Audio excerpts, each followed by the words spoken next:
Hello, welcome, and thanks for joining us on this edition of News 2. I'm Sandra Gomansing. Topping our newscast tonight, all 15 senators were present Wednesday for a special session by the governor. On the table were the redevelopment of the Paulie Joseph Stadium, an amendment to the law to address some of the government's critical financial needs. News 2's Erica Parsons has that story. While Louis Hospital head Dr. Kendall Griffith told senators Wednesday the medical center has only $45,000 in the bank. The struggling hospital is only one of the agencies in dire need of money. Officials from the territory's two hospitals, WAPA, Sports Parks and Recreation, and the administration all spoke with conviction as they made the case Wednesday for why the governor's bill to amend an existing law to apply for bank loans should go forward. I'm sitting here as the agency head telling you that we did not have enough money to be able to pay the taxes on those payrolls. Again, we had to take all of our payments and use it for payroll, which meant that we could not pay for medications and supplies. Governor DeYoung approved funding for the VI's two hospitals and back monies owed to WAPA totaling $40 million, but he needs the Senate's approval to get the funding. The utilities executive director said they're facing the risk of a lower bond rating if senators don't vote to approve the bill. Moody's noted the negative outlook also reflects a need for WAPA to better manage slow collection account receivables. Moody's further noted on page 2 that ratings could be lowered due to a return to large increases in delinquent government receivables. The 14 senators present voted unanimously to approve the chief executive's special ordered bill. It allows the government and public finance authority to get bank loans or issue bonds or notes up to $50 million before the current fiscal year ends. Lawmakers all agreed that both hospitals need the money, but they wanted assurances that future bailouts would be rare. What are the hospitals doing to increase your efforts to generate revenue? There's a lot of cash that is sitting out there that we just have to tap into, that we historically have not tapped into.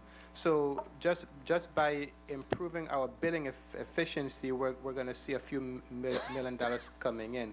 Erica Parsons, News 2. Senators voted to separate the two issues of the government's finances and the Paulie Joseph's redevelopment. They gave the stadium issue its own bill number. That issue will be held for a later debate. Due to the special session call, the Committee on Energy and Environmental Protection, the meeting that was scheduled for today in the St. John Legislative Annex Conference Room, has been postponed until a later date. Senator Barshinger stated in a press release that he regrets that the very important work of the Committee on Energy and Environmental Protection was postponed due to the governor's call for a special session. He says he looks forward to continuing the conversation on the modernization of the Water and Power Authority electric grid, and count on to keep you updated on that. Meanwhile, 6 bills the governor vetoed last week still became law. Those measures were passed by the Senate on June 18th and 19th and landed on the governor's desk on June 27th. By law, he has 10 calendar days, excluding Sundays, to approve or veto any legislation. Such bills automatically become law without his signature once the 10-day deadline has passed. The governor's Office of Legal Counsel miscalculated the due date, so the bills were returned to the Senate on July 11th, 2 days too late. DeYoung had a number of concerns, including one bill that transferred the Massac Nursing Home to the Department of Sports, Parks and Recreation, and another that would define who qualifies for RT Park benefits. The gubernatorial team of Smith-Frederick is asking the election system to take another look at whether a candidate running for the office of Lieutenant Governor is eligible to run. This week, the campaign for Melito Smith and Hubert Frederick filed an appeal to the Board of Election. They're challenging election supervisor Carolyn Fox's July 8th decision on Basil Otley's eligibility. Otley is running on the gubernatorial ticket with the delegate to Congress, Donna Christensen. The Smith team says Otley doesn't meet the 5-year resident requirement since he left the territory in fall 2008 for a federal job and returned in 2010. Fox said He has said Otley met voter eligibility, and the Smith campaign's complaint came 5 days after the deadline to challenge. But the challengers maintain that Otley does not meet every requirement to run, and so should not be considered a legitimate candidate. In other news, Congresswoman Donna Christensen is hoping to get support for a VI infrastructure bill she proposed. On Tuesday, the delegate met with the chairman of the House Committee on Ways and Means, Dave Camp. She asked him for support of H.R.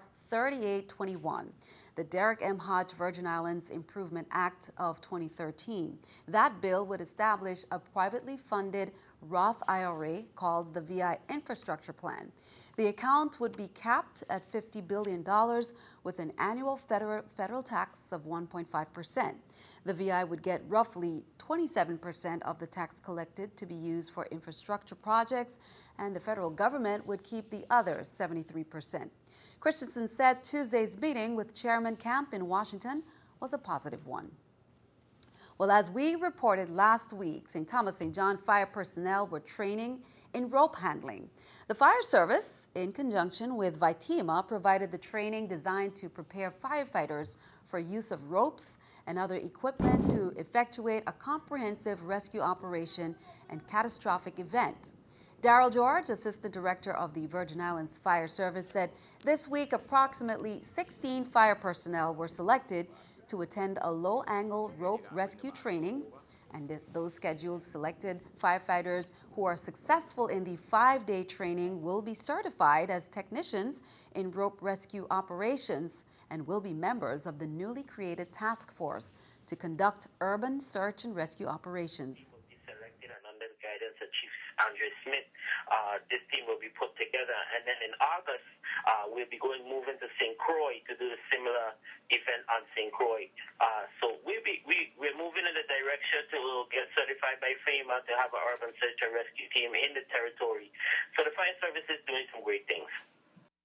This team will be selected, and under the guidance of Chief Andre Smith, this team will be put together, and then in August we'll be moving to St. Croix to do a similar event on St. Croix. So we're moving in the direction to get certified by FEMA to have an urban search and rescue team in the territory.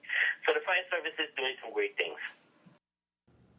Coast Guard Sector San Juan received a new commander for Coast Guard forces in Puerto Rico and the U.S. Virgin Islands on Tuesday, following a change of command ceremony at the Coast Guard base in Old San Juan, Puerto Rico. Meanwhile, Captain Drew Pearson, Sector San Juan's outgoing commander, retired from the Coast Guard after completing 30 years of service to the nation. Prior to assuming command of Sector San Juan, Warren completed a tour at the Joint Chiefs of Staff's Strategic Plans and Policy Directorate in the Pentagon, where he supported and represented the chairman on maritime homeland defense strategy and policy issues. As Department of Education officials continue to work on developing a final 2014-2015 school calendar, Commissioner Donna Fred Gregory is advising parents and students that school is expected to start on Tuesday, September 2nd, 2014. In a press release today, the commissioner stated efforts have been ongoing for the past 2 weeks to finalize a calendar. As that work continues, however, they do understand the need for parents to be able to plan for the opening of school and anticipate that the final opening date will be Tuesday, September 2nd. Education Department officials hope to release a final calendar to the public next week. Turning our attention overseas, Democrats and Republicans came together to criticize the head of the Centers for Disease Control for what they say is a dangerous pattern of safety lapses within the CDC. Craig Boswell is on Capitol Hill with more on a House hearing into an anthrax scare at the agency this summer. Lawmakers pressed the head of the Centers for Disease Control and Prevention about several recent safety lapses, including the mishandling of anthrax, exposing dozens of workers to the deadly virus. These practices put the health of the American public at risk. It is sloppy and it is unexcusable. Following the June incident, a USDA investigation turned up other safety concerns, including anthrax stored in unlocked refrigerators in an unrestricted hallway, missing anthrax containers that had to be tracked down by USDA inspectors, and dangerous materials transferred in Ziploc bags.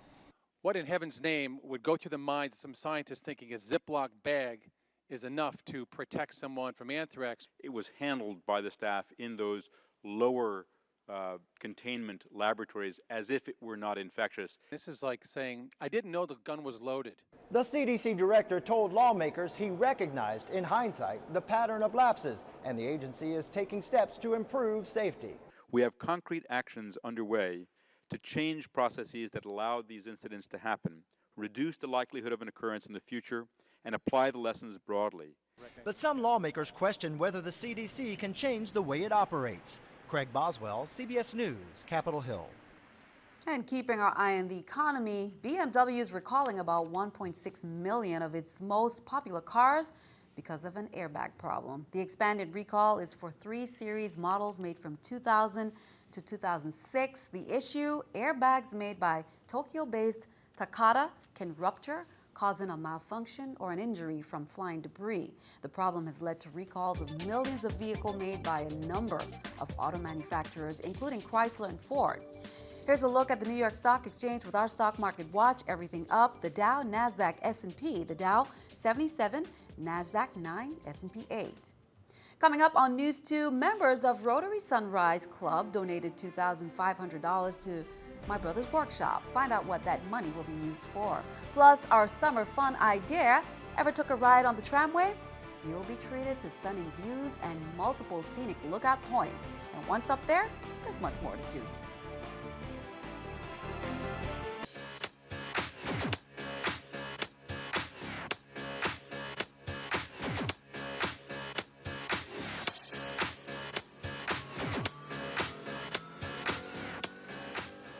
Well, here is something you can add to your summer fun list. Ever took a ride up on the tramway? Disembark some 700 feet above your starting point, and you'll be treated to stunning views, multiple scenic lookout points, a cluster of gift and souvenir shops, and an open-air bar and restaurant. On some evenings, you will be entertained by steel pan music, limbo dancers, mukajumbis, and even trained bird shows. But the best thing is the sunset view of the island. Some have even tied the knot at the wedding gazebo. There's a short boardwalk leading to a nature trail, which leads to an overlook. The tram cars ride anywhere from 5 to 50 feet above the ground. They are about 6 feet wide by 8 feet long. Paradise Point is open from 11 a.m. to 8 p.m. The current Miss Virgin Islands outstanding teen, 15-year-old Serena Jade Bouganou, is set to compete for the title of Miss America's Outstanding Teen 2015 from July 29, 2014 through August 2nd at the Linda Chapin Theater, located in the Orange County Convention Center in Orlando, Florida. The Good Hope Country Day School student will travel the state advocating her platform, arts, and education in schools. Serena is the daughter of Marion Thomas Jackson and resides in St. Croix. 53 national contestants will be narrowed down to just one. Now you can log on to vote for Serena. The organization makes cash and tuition scholarships assistance available. Other pageant news on Sunday, June 1st, 19-year-old Ashley Gabriel of St. Thomas was crowned Miss Virgin Islands 2014. She's a nursing freshman at the University of the Virgin Islands, and Gabrielle is preparing to compete in the Miss America Scholarship Competition on September 14th. She won $9,400 in scholarship funds, as well as the talent interview portions of her contest. Her platform was all about early childhood education. Now, a fundraising event is in store on Friday, July 5th, a 3-course dinner, silent auction. Sorry, that date is wrong, not the 5th. 25th. In other pageant news, on June 1st, 19-year-old Ashley Gabriel of St. Thomas was crowned Miss Virgin Islands 2014. She's a nursing freshman at the University of the Virgin Islands. Gabriel is preparing to compete in Miss America Scholarship Competition on September 14th. Now, she won $9,400 in scholarship funds, as well as the talent and interview portions of her contest. Her platform was all about early childhood education, and we wish her the best. Now, a fundraising event is in store on Friday, July 25th. A 3-course dinner, silent auction, and entertainment by Sammy Watts. That's from 6 to 9 p.m. at Belongo Bay Beach Resort's Lobster Grill on St. Thomas.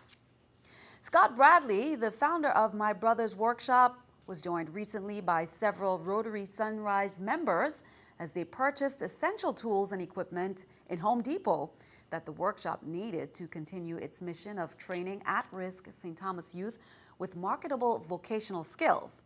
Members of Rotary Sunrise Club donated the $2,500 to My Brother's Workshop.